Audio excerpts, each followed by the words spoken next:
Hello and welcome. My name is Raylan Rufus. This is my final project for Elements of Research with Dr. Wissinger. The title is A Case for Wellness in the Workplace and Our Schools. First off, I think it's important that we define what wellness is. And I'm sorry, it's beyond the chick doing yoga in a field or by the ocean with an apple next to her. It involves 8 dimensions. And to be honest, I feel like this picture only gets about 2 of them. Here's the deal. I think this is why a lot of our wellness programs are so far off. When you think about it, we address the physical component, we address the emotional component. In a typical corporate wellness program, we've got a trainer who comes in, teaches people about diet and nutrition, helps them with programming, and then we have someone else who's some kind of mental specialist and helps with mindfulness, breathing techniques, and then it stops about there. Which is why I think we've really got to revamp our wellness programs, because it leaves basically everything else out that really needs to be addressed.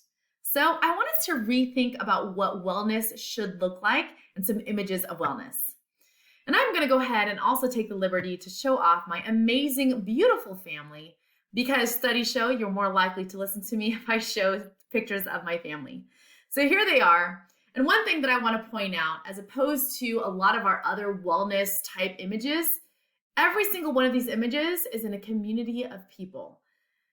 And that really matters. It matters with financial wellness. It matters with social wellness, intellectual. We've got to be working in groups. And might I add, sometimes good wellness involves ice cream, like you see in the very bottom. In a classroom, it could look something like this. In a classroom, it would be a place where students are enjoying themselves, students are challenging themselves intellectually. They're building gardens inside of the classroom just to enhance the environment. It could look like students dabbling with different types of shakes, the perfect shake combination to make a power shake for longevity. What does a banana, blueberry, coconut water, and possibly a little bit of yogurt that has some probiotics taste all together? So when I think about where my journey started, it really started with a program. So I wrote a program called Fit Like Jesus, and it's all of my loves together. It's teaching, it's wellness, it's theology. However, how would that look like on an educational campus, which is my other love? So with just my comfort, I started off with staff wellness programs. And then I thought, you know what? We really need to revamp student wellness programs. There aren't a lot out there.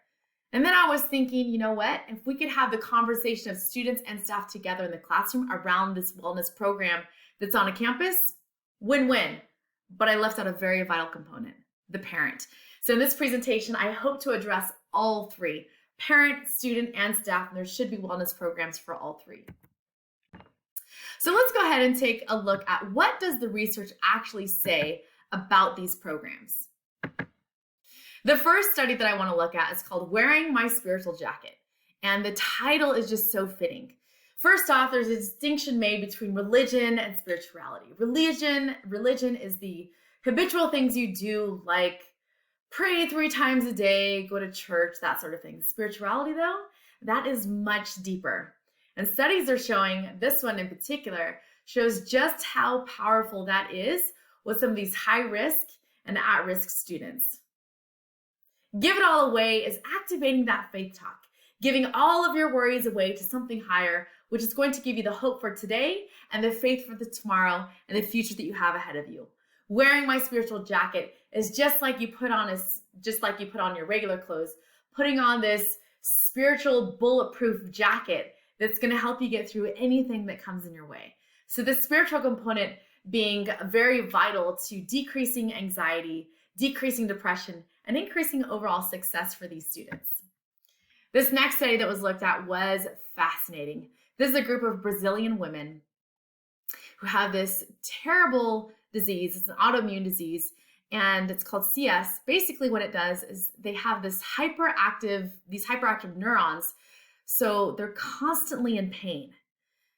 And so what this particular group of researchers did is they looked at what would happen if we gave them the education and the functional training that they possibly need. How would that look?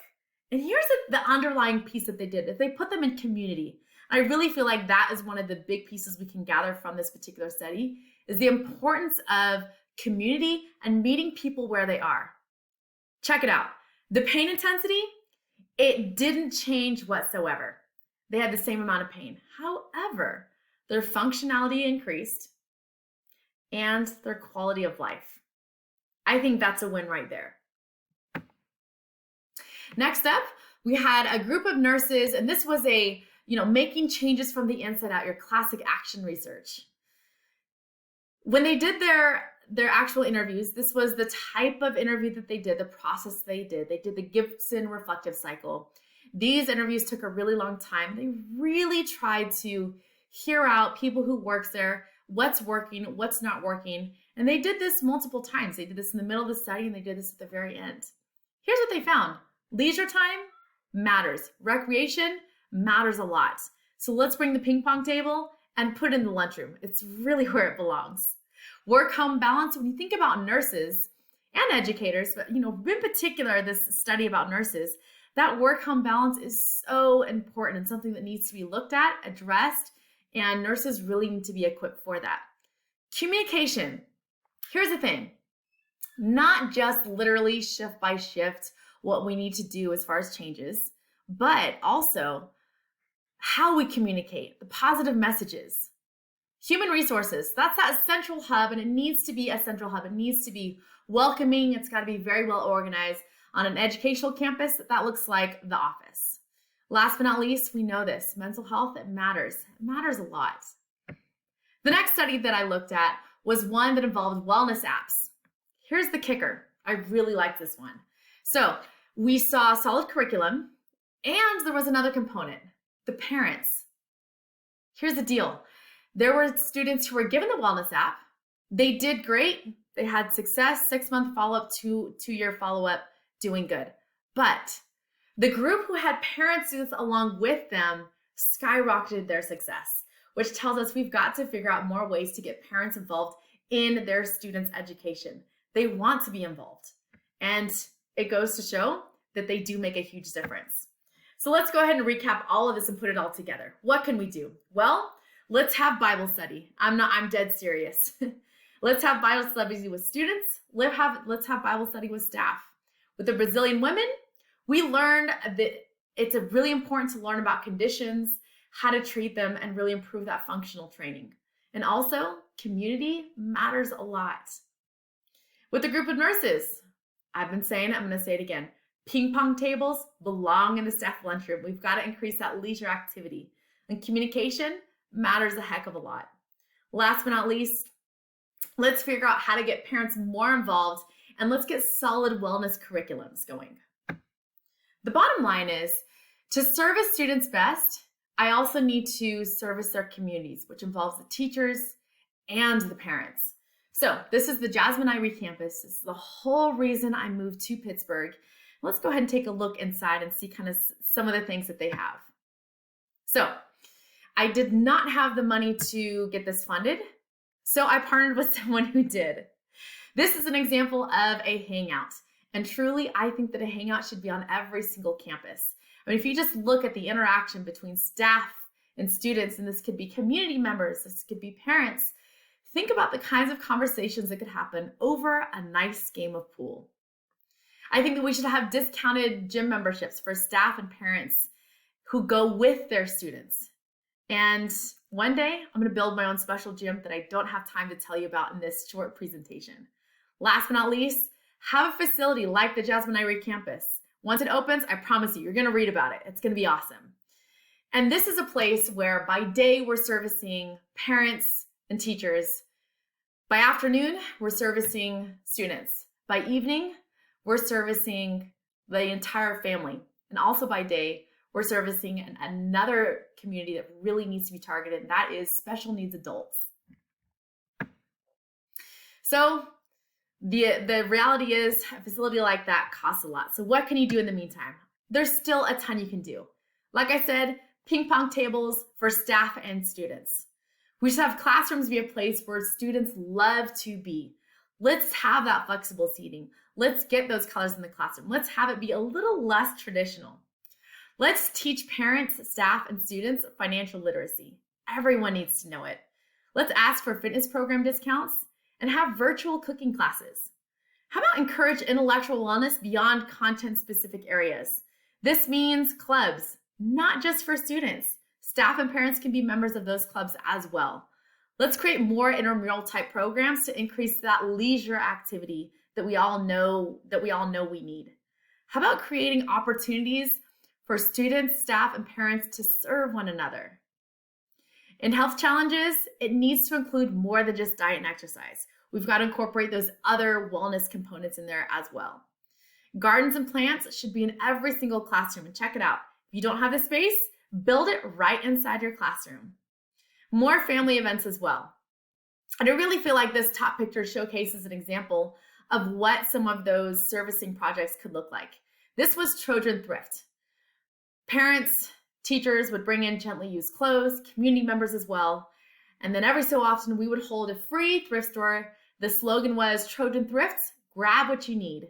And this was a place where students would come and get whatever they needed and have a blast. This right here is a group of select students. We've got special ed students along with some of our other students who are literally giving the entire campus free hot chocolate, because why not? Here's some of the gaps that I found in the literature around wellness, because remember, we've got all of these components. First off, schools have so many rules that conducting these kinds of studies are hard. Face it, we're working with minors. Next up, a lot of the studies that are out there are really revolve around student academic performance mainly. So I feel like this wellness component is left out of a lot of studies, and it really needs to be incorporated along with the wellness curriculum. Yes, we do have time for wellness curriculum, I promise you, and everyone will benefit.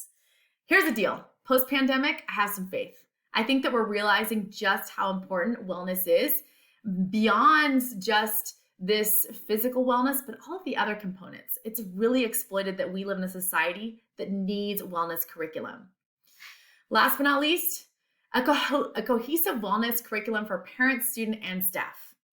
And I get it. Here's the deal. That creates a really creative curriculum, and that's a lot of variables for one researcher to handle. How the parents react, how the students react, there's multiple ages of students, and the staff. I get it. It's difficult. So here's some ideas for future research. Of course, I want to see what Fit Like Jesus does. I want to study my own program. So there's one. What I like about it is it is fit from the inside out, and there's this spiritual component as well. Effects of parental involvement and student wellness. Take out the app, and I'm just curious, how does just the interaction of parent and students, and I know it helps, but by how much? Staff lunchrooms and layouts and job satisfaction. We've looked at classroom layouts, but I think we really need to take a look at staff room hangouts and kind of what their layouts look like as well. Wellness programs that service the entire school, staff, student, and parents, and Bible studies at work, and just seeing how that improves sick time and job satisfaction. All right, well, I hope you enjoyed my presentation. Here is my lovely list of references, and I will see you next time. I hope you gathered something about wellness and got a little inspired to get outside, maybe put a plant inside of your classroom. This is Raylan Rufus, and I will see you next time.